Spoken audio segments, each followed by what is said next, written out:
entire teaching of the Buddha Dhamma from the very beginning part, which is called the Sravaka, up to the Dzogpa Chenpo, are included within what is known as the Four Noble Truths. And what are the Four Noble Truths?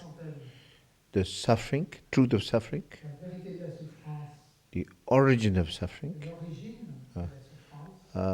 path leading to cessation,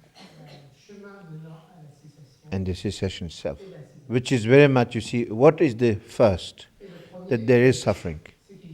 Suffering, I mean, not only of the suffering of the lower realms, the intense suffering that beings suffer in the world, but even those amongst here also, you see, each, it's like each, whether big or small, you all have your share of suffering. Your share of suffering.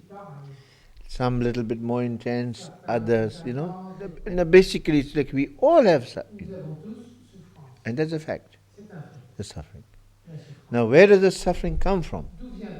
The origin is ignorance and negative emotions, conflicting emotions. You understand? And because of that, instigated by that, it all comes from ignorance. Ignorance what? Not knowing our true nature. It's not kind of ignorance, or when you say, oh, he's intelligent, or you're clever. It's not that kind of like, Now, ignorance doesn't mean that you're not stupid. Even the intelligent people have ignorance. In fact, all of us ignorance. It's really ignorance. Means really not realizing. What is ignorance? It's not realizing our true nature.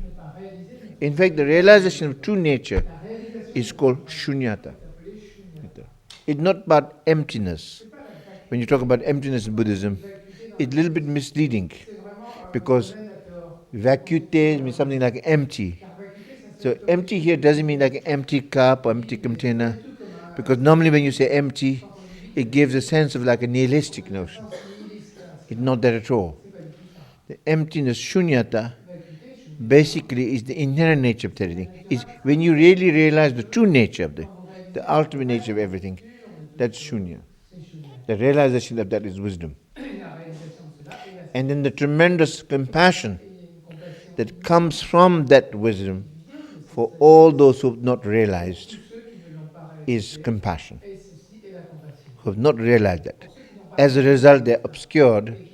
As a result, they're suffering. So because the cause of suffering is this ignorance and negative emotions. And so therefore, you understand?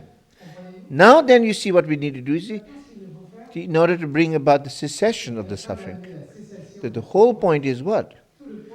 I mean, remember we talked about really compassion, like the beginning of the four measurables.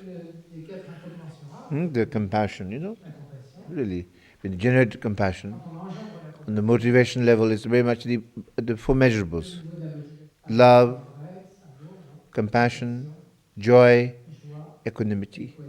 By the way, the love is an antidote to anger. Remember, the saying goes, just as fire cannot destroy fire, Buddha said, anger cannot destroy fire. It's only love. You understand? Very much so that, that love is an antidote to anger. Compassion, antidote to passion, to desire. Same thing. And the joy is the antidote to envy, or like a paranoia, opposite. Being joyful rather than being paranoid.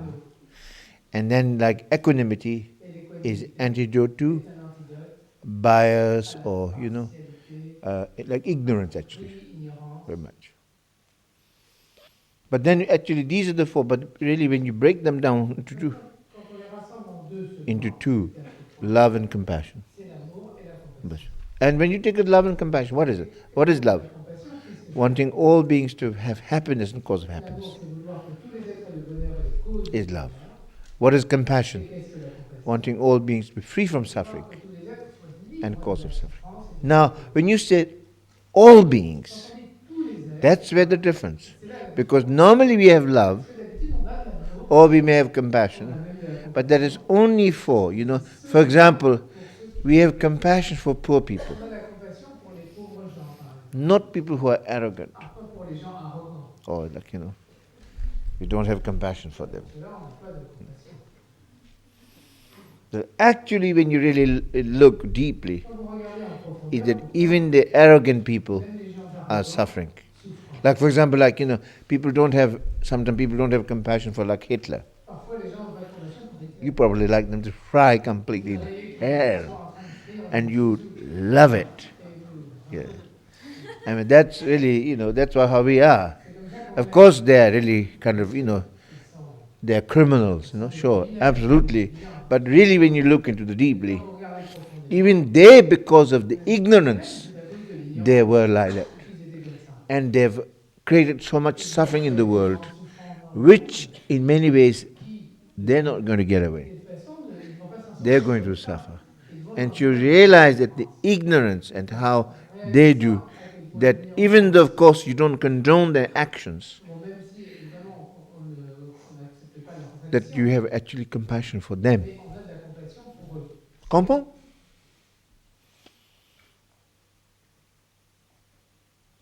And just as love, for example, we love our friends, but not our enemies, especially our business competitors, or like a village. So that's limited. But here, when you talk about from a compassion point of view, you realize on a much more deeper level that from time immemorial, if you look into you see, what we have now is only just now. Maintenant, like now. Now what we say, oh, he's my friend, if you look at, but if you really look, because, we have a long history. In that long history, the people that you hate most, perhaps being someone who's been the kindest to you. There's a very famous story, which was during the time of the Buddha, one of the disciples of the Buddha. It's a very, very famous story. He had the power of clairvoyance. He could see. And he was really a perfect monk. And following the Vinaya, very strict discipline. According to that you eat only one meal, the midday meal. And that actually you don't actually cook. Because when you start cooking, then then you start having to cooking things, you have to buy, the household starts, So the simplicity is actually not cooking. So, but in the Buddhist countries, the monks, they just go every afternoon and they receive the meal. So when we into one household one day, with baking book, he saw the mother of the house, she was eating a fish and feeding a baby. And then as she was eating the fish, and throwing the bones, there was a dog that was trying to come and eat the bone. And she was kicking the dog. And the dog was running away. Of course, that's a kind of quite an ordinary family scene in India. But then you see, what we saw was not just what you saw. You saw into the past. And in fact, you see the what she was eating, the fish, was her father in previous life. And the dog was the mother in the past life. And the baby that he was holding is the worst enemy in the present life. Was holding most dear. So therefore, you see, when he saw that, he said, how ridiculous samsara is. Ridiculous, because, really, you eating father's meat, kicking mother, and really holding the enemy, worst enemy, as your most dearest cherished. So where is the standard? How can we, how ridiculous samsara is. You said, when you look like that, sometimes you see perhaps your babies are your worst enemies in the past. So it all comes around. Comes around. You understand? So because it comes around, and so to make it come around, to make it safe, to love everybody. So then you have no enemies. Basically it's this, that actually when you really look from that way, karmic history, that really we all been connected to each other, and has been the closest. We've been through, we've been to each other, fathers, mothers, brothers, sisters, father-in-law, mother-in-law, brother-in-law, sister-in-law, enemy, child, everything. You've been each other. We've been through everything together. Everything together. So therefore the closest, the dearest, the one you hate most and one you love most is the all beings. Do you understand? That's what we really are. Realizing that the only thing what you can do is just love all beings, because they've been so closely connected with you. So that when you really realize that globally, universally, that how all beings are connected with you from all your karmic history, and then you see in you love without limit. Because also incredible thing is when you do that kind of thing, what it does, it actually frees us. For example, if there is no enemies, there is uprooting hatred. If there is no, it's uprooting all our negative emotions, because the object of that is being also eradicated. It's an extraordinary practice. Am I clear? That's really